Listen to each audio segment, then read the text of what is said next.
মালদাহের Adina station আদিবাসী single অভিযানে rail রোকো চাক্কা জাম কর্মসূচির ফলে বিভিন্ন দূরপাল্লার ট্রেন আটকে পড়ে বিভিন্ন স্টেশনে।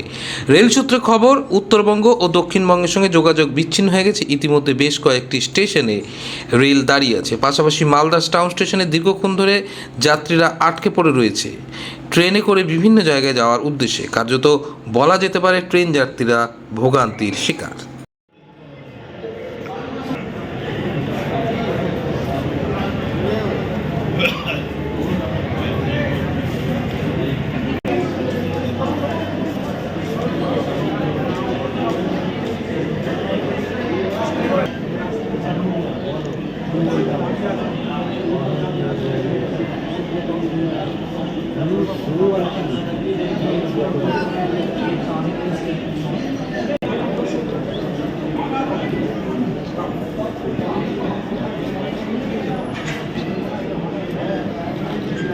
আমরা তো প্রায় 2 ঘন্টা থেকে দাঁড়িয়ে আছি।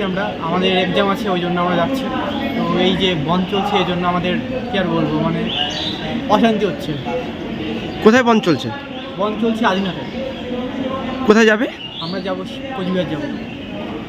কি করতে? কোচবিহার ওখানে এক্সাম আছে। তোর কি সমস্যার মধ্যে পড়েছেন?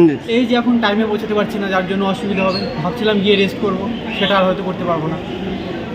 কোথা থেকে আসছেন আপনি? আমার বাড়ি মালদাতে। আপনার নাম? জয় বিশ্বাস। আমি যাবো বর্ধমান।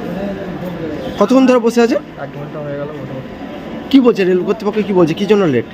বলছে ওই আদিনা স্টেশনে হচ্ছে কিছু অবরোধ হয়েছে, সেই জন্য ওখান থেকে কোনো ট্রেন আসছেও না, যাচ্ছেও না। সমস্যার মধ্যে পড়েছেন তো? হ্যাঁ, অবশ্যই সমস্যার মধ্যে পড়েছে। এখন অপেক্ষা করছি যতক্ষণে এটা অবরোধটা উঠবে আর কি, তারপরেই ট্রেন চলাচল হবে। 3-4টা ট্রেনই, সবই যেগুলো বর্ধমানের দিকে আছে সব কটাই আছে। আপনার নাম? আমার নাম অর্ঘ্য চক্রবর্তী। এখনো এখানে এখন 05421 একটা মালদা বালুরঘাট যাওয়ার প্যাসেঞ্জার আছে, এটা এখন যেতে পারিনি। আর একটা কাটিহার যাওয়ার একটা আছে 5701 মালদা কাটিহার প্যাসেঞ্জার। এই দুটো গাড়ি আপাতত এখন এখানে আটকে আছে, তো এখন ওখানে যেতে পারছে না। আর ওই দিক থেকে ওলমালদা থেকেও ডাউনে গাড়িগুলো আসতে পারছে না এখন, ওইদিকে যেহেতু অবরোধ চলছে তার জন্য এখন গাড়িগুলো আটকে আছে। এখানে আপাতত আমাদের এখান থেকে এখন 2টো গাড়ি আছে, যেটা এখন এখন যেতে পারছে না। আর এক্সপ্রেস আসছে, এরপরে বন্দে ভারত আসবে। এখন ওটা দেখা যাক ওটা কি হয়। স্যার আপনার নাম?